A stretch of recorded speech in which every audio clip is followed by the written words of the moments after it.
Welcome to Storytime with the Intimacy Ally. Each episode will tear down a myth, kick a social norm in the beanbag, gut punch a sex ed untruth, or destroy a poorly constructed relationship expectation. Get ready to unlearn all the crap you accepted as fact. Strap in for a mind-blowing revision on what sex is and what it can do. Prepare yourself for a whole new thought pattern when it comes to modern relationships. And now, here's your host, Jenny Simus, the Intimacy Ally, relationship expert and certified sex and intimacy coach. Hello, my lovelies. Welcome back to Story Time with the Intimacy Ally.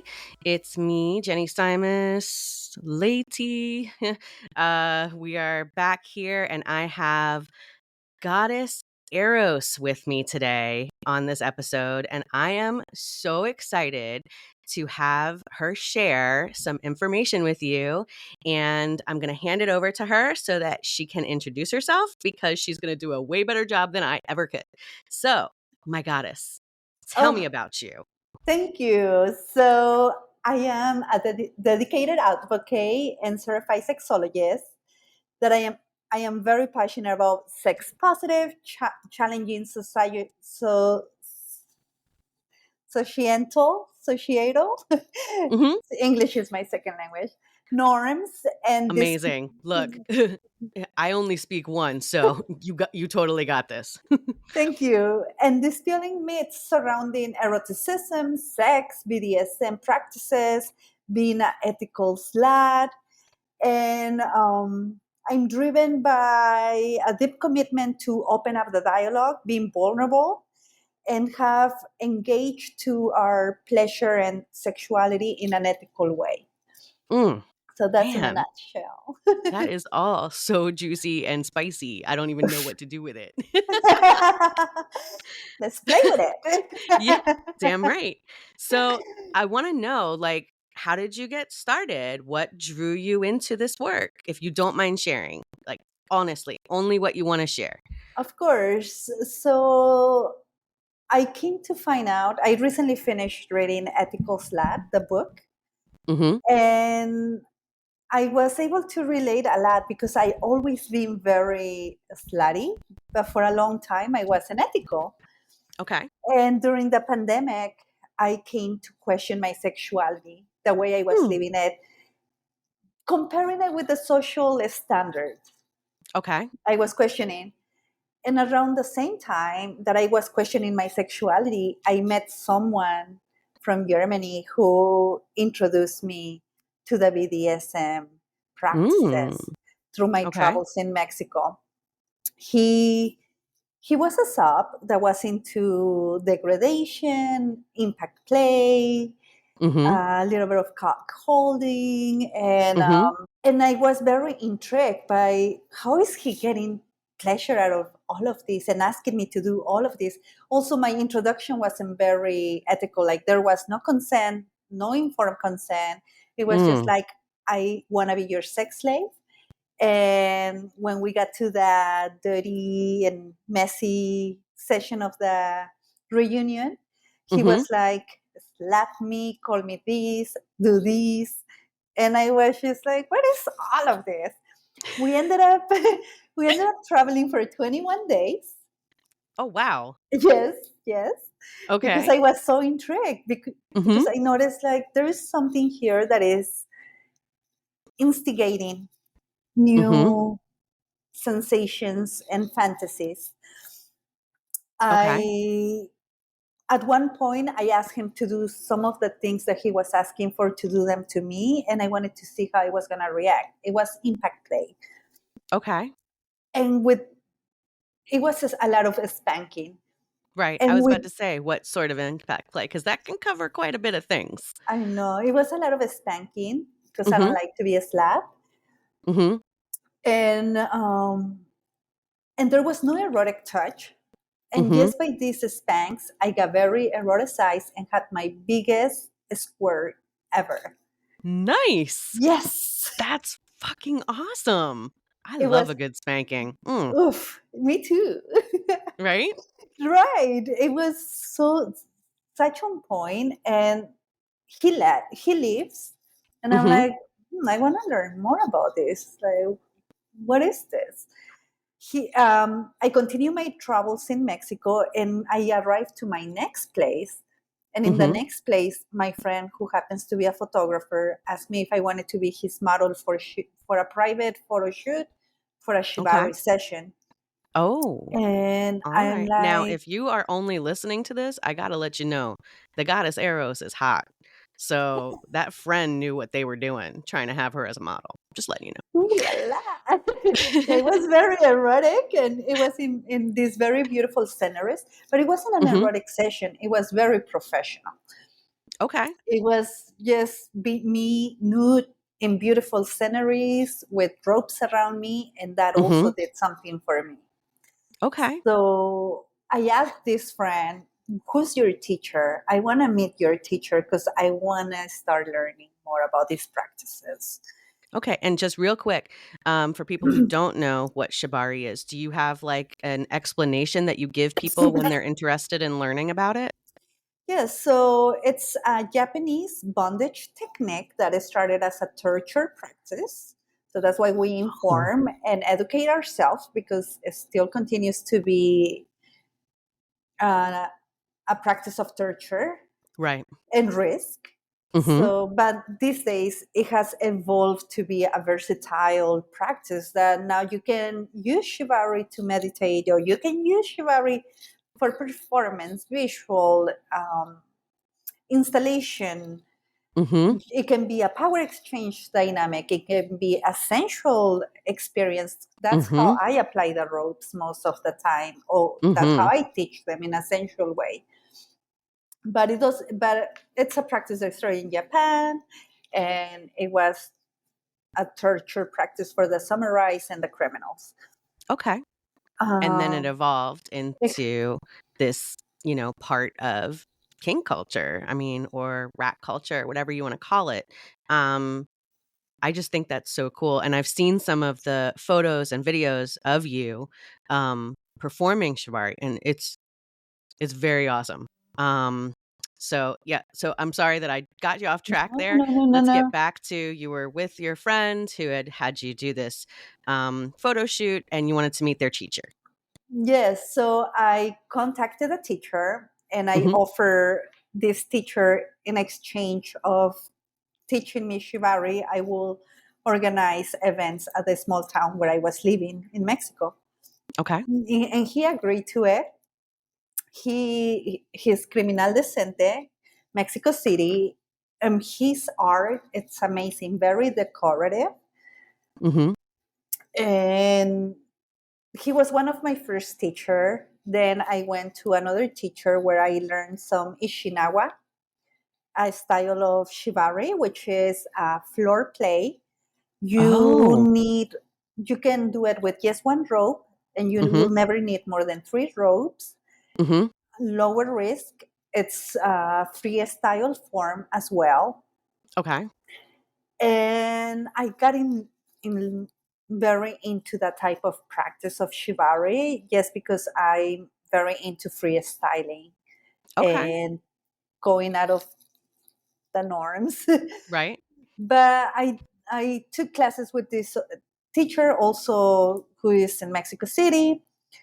Then I continued learning, and I took some other classes where I have taken so many classes from various teachers, because I wanted to understand like how everybody was doing it Hmm. and their styles, and I was just very curious about That's the dipping best way to myself in. be. You're going to be in this profession, right? Like, you Mhm. have to be able to have that curious nature so that you can inspire it in your clients and the people you teach, right? Yes. Definitely. Well, it inspires me a lot, because the way I see it is I learn a little bit from everybody, and then I make my own, and I'm like, oh, I like this from this teacher. I like this from this teacher. I like this. Hmm. And I create my own stuff. And Fabulous. at the same time that this is 2021, after Okay. the pandemic. At the Hmm. same time that I'm doing Shibari, I started a sexology certification. Okay. Where are you doing that through? Or is it still happening, or did you already do it? I'm sorry, I can't remember. Ah. Yes, no, I already did it. I did it in Mexico. It was a 1 year long Mm-hmm. certification program, Nice. and when it was parallel to the certification with Shibari, and I Mm-hmm. realized that Shibari was giving me communication skills. It was helping me identify my desires, needs, and boundaries. And because I was having these communication skills, I was able to create these more intimate connections Mm. and profound. So I fell in love with Shibari and all Mm-hmm. these, like mixing the idea of sharing it and inviting people to slow down, connect with sensuality, their senses, their pleasure, and at the same time start learning to communicate. Touch me here, don't touch me there, touch me this way, touch me for this long, Mm-hmm. don't touch me here.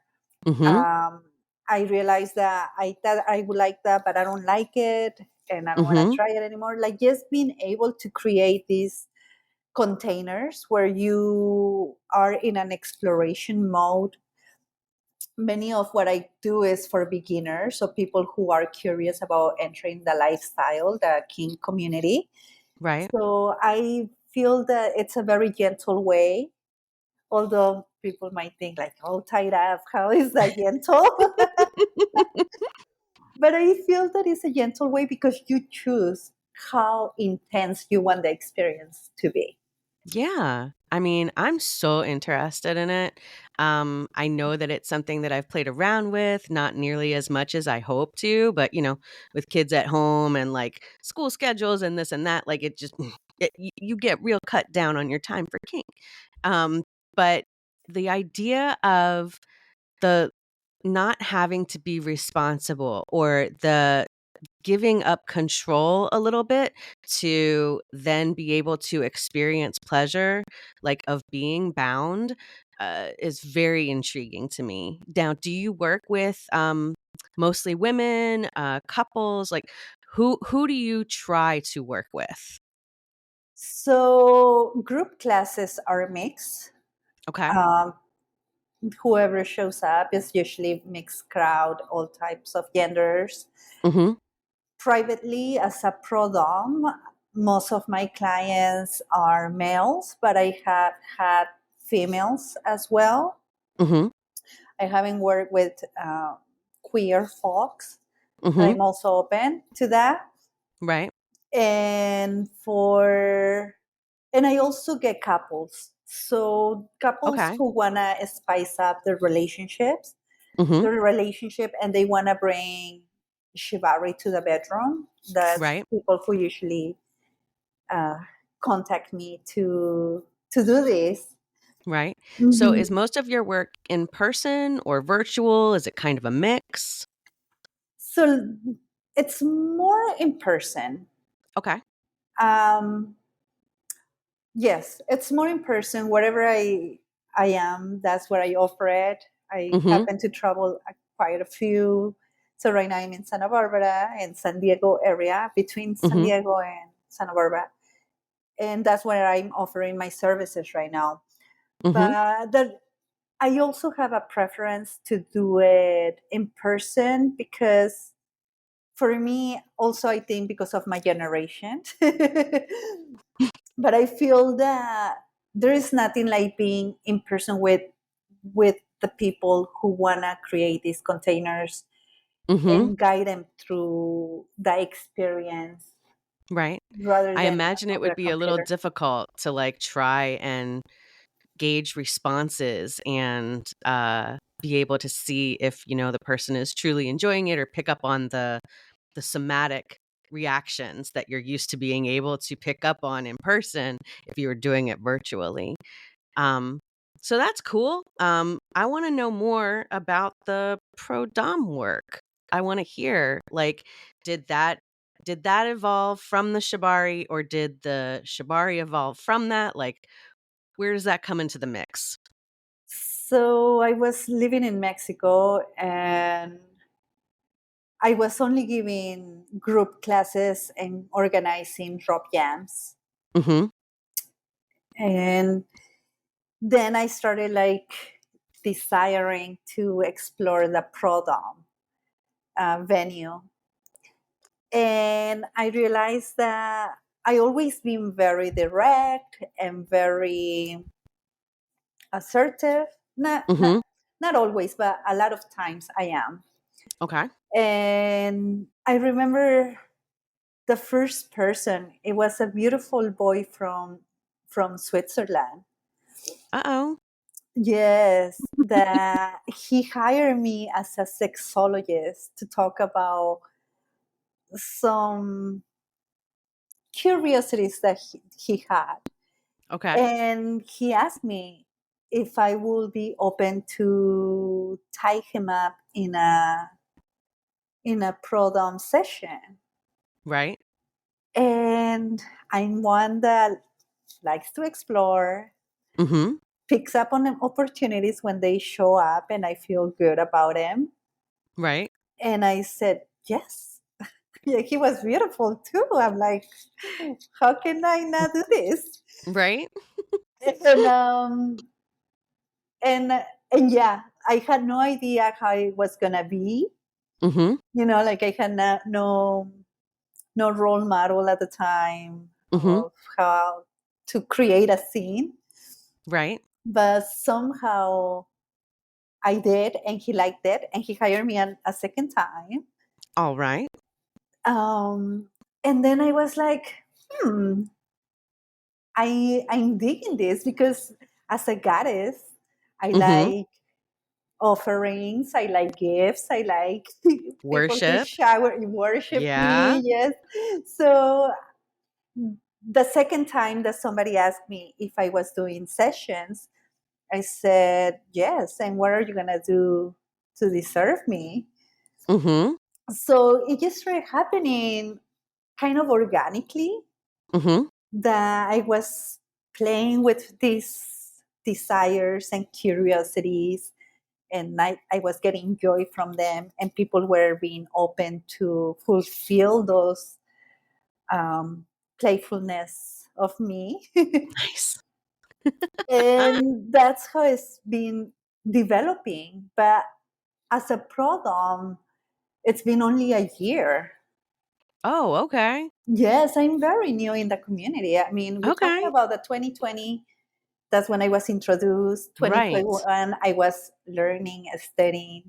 Mm-hmm. And 2022, I was in a period of, how do you call it when you don't trust yourself? Like, I'm not good enough. I'm Oh, not like ready. self-doubt or like, Yes, yeah, yes. picking on yourself. Mm-hmm. I was doing a Mm-hmm. lot of reflection, like Mm-hmm. I'm not enough. I don't have the experience. Da, da, da, da. That went on for many months. Okay. What got you out of that? Talking to myself and realizing that I was too afraid to make mistakes, but I wasn't going to grow if I wasn't. It's like reading a swimming book. I can Okay. read the book about swimming and learn this about how the strokes go, but if Mm-hmm. I never jump in the pool, I will never learn to swim. It's true. And I Yeah. feel that yes, I was afraid to make mistakes and Mm-hmm. to not be very clear about how to create a scene, but the only way to learn it was to dive in. And I did contacted Eva O, one of my favorite pro doms. She's from Okay. London. Okay. She's an amazing. I like her style, and she started doing um, like coaching calls, Mm-hmm. and I got one of her coaching calls, and she gave me some ideas, and I continue diving online, like all those websites that there exist. And I went last year to the DomCon Okay. in LA. Nice. So that was like my big introduction. And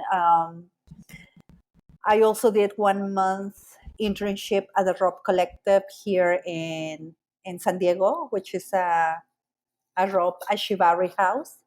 Oh, okay. So it was like a month that you like stayed there? I stay there. I was Nice. sleeping there, and I was exposed to this community Right. that That's like a actually really immersive and like intense, huh? very, yes, and I learned so much, and I was happy to see how this community in this particular space were very supportive, and how they were running their classes, Mm-hmm. learning about these negotiations, and it was very beautiful. It fulfilled a lot of my feeling scared, Mm-hmm. and yeah, like that's pretty much how things have been developing very organically. But I'm one that is always looking for new conferences and looking for the community, wanting Mm-hmm. to build community. Right. And, Absolutely. So, when you're working with your clients or uh-huh. teaching your classes, what is one of your favorite things that you like to teach? It's about the communication skills and Mm-hmm. inviting them or guide them to embody the shadow. The What does shadow that mean? the shadow in the sense that sexuality and pleasure has been very uh, looked down. It's been judged, poorly informed, judged by many. Mm-hmm. So inviting them to open up to their fantasies, to don't be afraid for what fantasies start coming out, Mm-hmm. and to little by little explore, check, and creating these communication skills so they can um, they can create these very profound containers with a lot of intimacy that we many of us are not have never had those, Mm-hmm. like we don't know how to create these beautiful containers. Like in society, we meet somebody, we start going out, we assume many things, we go to bed without knowing what we like to share Mm-hmm. in a bedroom, Right. and everything is very lousy. Everything can be very, yeah, it's not the best. But when we start creating these deep containers, Mm-hmm. and we have also taken the time. So your question was, what do I like to teach them? Right. No, no, no. But And it sounds like consent and communication are like the biggest things that you like to teach through the use of like kink and shibari. Yeah. taking the time to explore themselves, to be able to share that, Okay. using those communication skills and putting into practice the consent. So like communication and curiosity are like big ones for you. Yes, very, very Okay. big. Yes, Yeah. exploration Mm-hmm. without judgment. Yes. That's a big one, isn't it? And when you work with couples, do you encounter any issues like with one part of the couple, being able to communicate about the things that they're interested in? Do you help them work through those things at all if they do? Yes, so some couples have run out of ideas of what else to do in the bedroom, Mm, or some of the couples are interested on bringing the ropes into the bedroom, and they don't know how to approach the conversation. mhm, So with couples, we work more about what is your intention in your erotic connection with your partner, and we mm, go from there. Like, is it mhm, more a deep connection? What are the emotions that you wanna develop in this exploration? So mhm, those are some of my questions usually. What's your intention, and what emotions are you wanting to explore? mhm. Okay. And then we take it from there, because it can also be done not just with shibari, it can be done in so many different ways. And also by listening to this, I can also say, yes, I am the right fit for you, Mm-hmm. or it's better that you go with somebody else, because I'm not a therapist. I'm a certified sexologist who is passionate Right. about bringing awareness on how to create beautiful erotic connections in an ethical way. Mm-hmm. Mm-hmm. Okay. Very cool. Mm-hmm. Um, let's see. I guess the last few things I wanted to ask you about, you mentioned Ethical Slut, or the book. Is it the book called Ethical Slut? Yes, yes. Yeah. When did you read that? And, how did that play into, this taking off for you as a career? So that book, I just finished reading it last week. Oh, okay. Yes, yes, yes. So you were already in it. I was already. That's what I say. I always been a slut, but now I'm ethical. Well, I tried to Fantastic. be. Yeah, I tried to be ethical since I started to play BDSM tech Mhm. practices. But Right? when I started reading this book, I could relate a lot with many of the things that they were saying, Mhm. with my new wisdom, or the new information, or the new values that I carry now. And for me, is I'm still in these baby steps where I'm developing my brand, and I'm putting myself out there for people to get to know me. Mhm. And I'm working on what is my niche, like what is it that I want to focus on, because Mhm. there's so many sex workers out there. There's so many people of us out there, but we all have a specific idea why we do what we do. Comes Right? from a need from within us. Mhm. And for me, what the book gave me is a, a little bit of clarity, or some clarity about um, Your this thing of desire or your why? my why of, yeah, I want more people to embody their slutty self, Mhm. of being And a not man judge themselves? and to understand that being an ethical slut, it's more than just wanting to have sex with everybody that you encounter. Mhm. It's freedom to choose when and when not to share Mhm. yourself. It's and the way you do it, Right? and the intention why you're choosing to have sex with others, Mhm. not Yeah. just seeing people as a pleasure machine. That Right? if it hasn't been part of the agreement, of course, because I do like sex machines. Nice. But yeah, it's this book has given me. Uh, I'm gonna start playing with that and talking more about being an ethical slut and what it means to be an ethical slut, and what are the benefits of being an ethical slut, and just bringing up the conversation. I something that I've been carrying on since I started is always going against society norms, and just Mhm. inviting people like, go do you, do Mhm. you, do you, do you, but do it in an informed, educated way. And when I say informed, educated way, there is this quote from Van Gogh that says, "Learn learn the rules like a professional, so you can break them like an artist." And it Mm. applies to sex as well. Ooh, that's a good one. Yes. And I feel that if we are more clear about what sex means to each of us, we Mhm. can be as filthy and dirty as we want to be. Yeah. When we don't forget that we are choosing to share ourselves with other human beings. Mhm. That's true. Damn Hmm. right. Well, I mean, this has been amazing. I hope that you're gonna be willing to come back on another Yes, time of and course. and like fill us in on how things are going, like, in a few months. Um, Goddess Eros, what is the best way for people to find you? And are you taking on new clients at this time?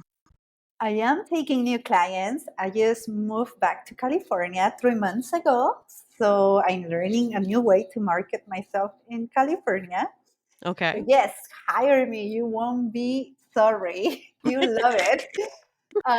So they can find me. I have a page, Mm-hmm. peopleoferos.com, www.peopleoferos.com.